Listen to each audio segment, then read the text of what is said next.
Welcome to TV Recaps. Today I will be recapping an American dystopian drama. In a world facing a repopulation crisis, a patriarchal, totalitarian theocracy known as the Republic of Gilead has overthrown the United States government. Before we start, don't forget to like, subscribe, and turn on notifications for our channel. Please sit tight and enjoy the recap of the TV show, The Handmaid's Tale, Season 4. For recaps of Seasons 1 to 3, refer to link in description. Oh, and of course, spoilers ahead. The story opens with June, badly wounded and recovering in a farmhouse. She was brought to safety by fellow handmaids, Janine, Alma, and Brianna, after getting shot. The farmhouse is owned by Commander Robert Keyes and his young wife, Esther Keyes. Esther is allied with Mayday and hides them on the farm as Martha's. The commander, an elderly man, has been kept docile by Esther with poison. She is consumed by her desire for revenge against Gilead. Her husband is impotent and frequently brings in other men to impregnate her. One of these men trespasses the farm and is captured by Esther. Under June's direction, she takes her revenge and kills him in cold blood. A patrol car comes by the farmhouse to look for the missing guardian. June realizes it is time to move on to the next safe house and is escorted to a Jezebel house to meet a contact. June finds out from her the location of the safe house and that the place is filled with visiting commanders, who are leaving for Chicago to fight the insurgency. With Esther's help, June makes poison from plants to kill the commanders at Jezebel's. Late at night, June returns from Jezebel's to an empty farmhouse. In the darkness, a gun goes off, killing her escort instantly. Nick emerges from the shadows. He whispers that he is trying to keep June alive as he takes her prisoner. Meanwhile in Canada, Serena and Fred are both detained for their crimes against June and awaiting trial. They learn from Mark, a representative of the U.S. government in exile, about the rescue of 86 children from Gilead and worry about the threat of war their arrival heralds. The rescued children are reunited with their families but struggle to adapt to a new environment. Moira and Rita, both Gilead survivors, help the children with their transition into a new environment. Serena goes through a health checkup and finds out she is pregnant with Fred's child. Rita visits Serena upon her request, where she reveals she is pregnant and asks for Rita's help to care for the child. Rita is touched by her sincerity and agrees but later realizes that Serena wants her to corroborate claims that she was under duress from Fred for what she did to June. Reluctant to do so, Rita visits Fred and informs him of Serena's pregnancy. After June's arrest, she is confronted by Aunt Lydia and brutally tortured by the eyes over the location of the other handmaids, who have successfully escaped. June does not break regardless of the physical torture. She is brought to the roof where Beth and Sienna, Marthas of the Lawrence household and friends of June, are killed in front of her to break her spirit. Joseph, who has been exonerated by the Gilead Council, pays June a visit. He warns June that they will hurt her daughter, Hannah, if she does not disclose the handmaid's location. She finally breaks and reveals the location of the safe house, leading to their arrest. As punishment, June and the others are sent to a Magdalene colony, a breeding colony for convicted handmaids. Aunt Lydia, June, and the others travel together to the colony and stop at a train crossing. The escorting guardian leaves for a toilet break, leaving them unattended. Desperate to escape, June attacks Lydia and they all make a run for it, hoping to cross the tracks before the train arrives. June and Janine successfully make it across but Alma and Brianna, unfortunately, get hit by the passing train. June and Janine walk for miles until they find a train that is headed for Chicago. June plans to join the fight, while Janine follows along reluctantly. They hide in a milk tanker on board the train. Mid-ride, Janine questions June if she ratted out their location to the eyes. June admits that she did but only because they were threatening Hannah. Disappointed, she blames June for the death of their friends. Sometime later, the train is raided by resistance fighters. June exits the milk tanker and sees them stealing supplies from the train. June and Janine express their intention to join and are willing to work to earn their keep. Stephen, the group leader, takes them along reluctantly. Back at their camp, June learns that the group is not Mayday and they will only be given food and shelter in exchange for sex. June refuses. Janine, on the other hand, submits to Stephen's request, allowing them to stay. Janine gets closer to Stephen and sleeps with him willingly. With Janine vouching for her, June is granted permission to join a trade mission with another camp.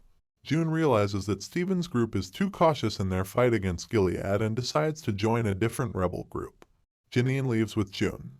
Meanwhile, the commanders agree to Joseph's suggestion of a temporary ceasefire on Gilead's borders in exchange for trade revenue to alleviate Gilead's economic crisis. However, Nick is ordered to coordinate an aerial strike just before the ceasefire to squash remaining rebel factions. He is hesitant to do so, having received word that June is at the Chicago borders, but has no choice but to follow orders.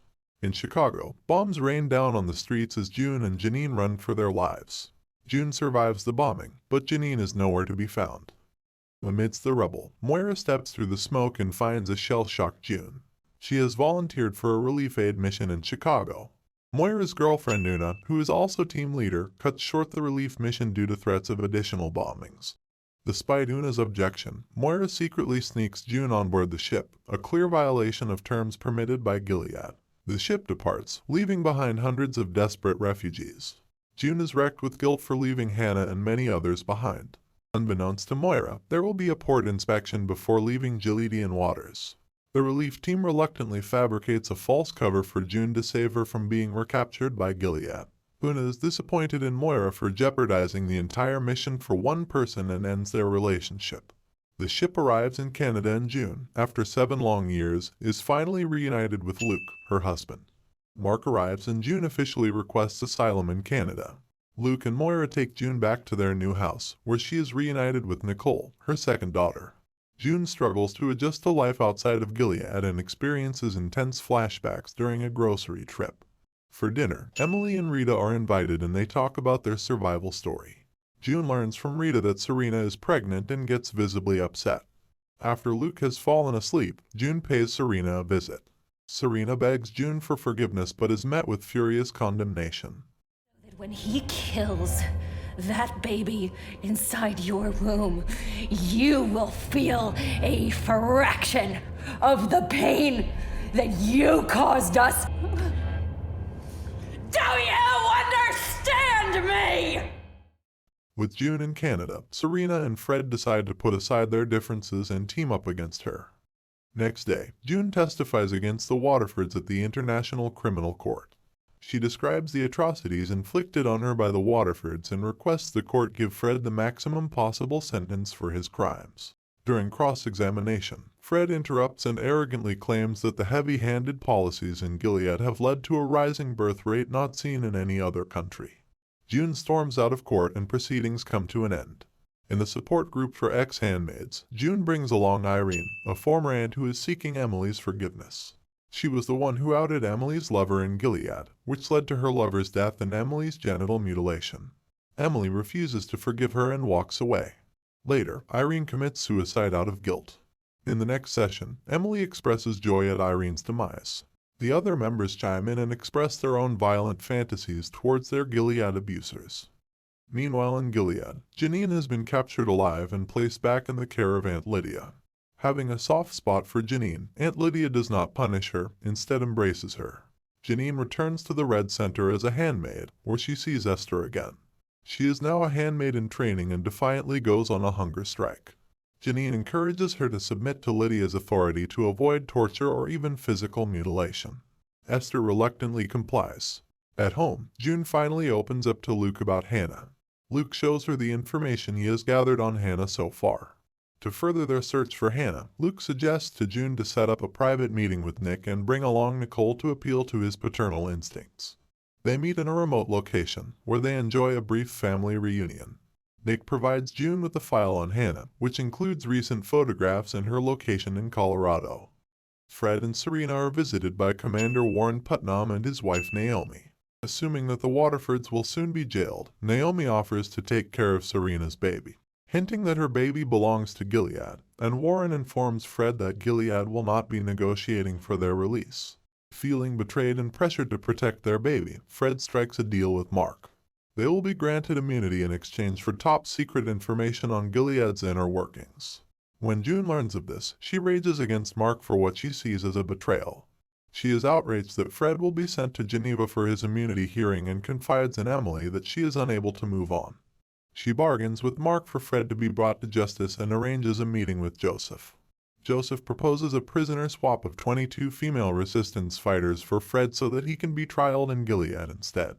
Before Fred could leave for Geneva, he is arrested by Mark and traded for the women as discussed. He is brought face to face with Joseph and defiantly asserts that he only betrayed Gilead to protect his family. Nick, using the Eye's authority, intercepts Fred's arrest and marches him deep into the woods, where June is waiting for him. She uncuffs him and blows on a whistle. Emily, together with a horde of vengeful and angry ex-handmaids, emerge from the shadows and chase a terrified Fred through the forest. They catch up to him and violently beat him to death with their bare hands.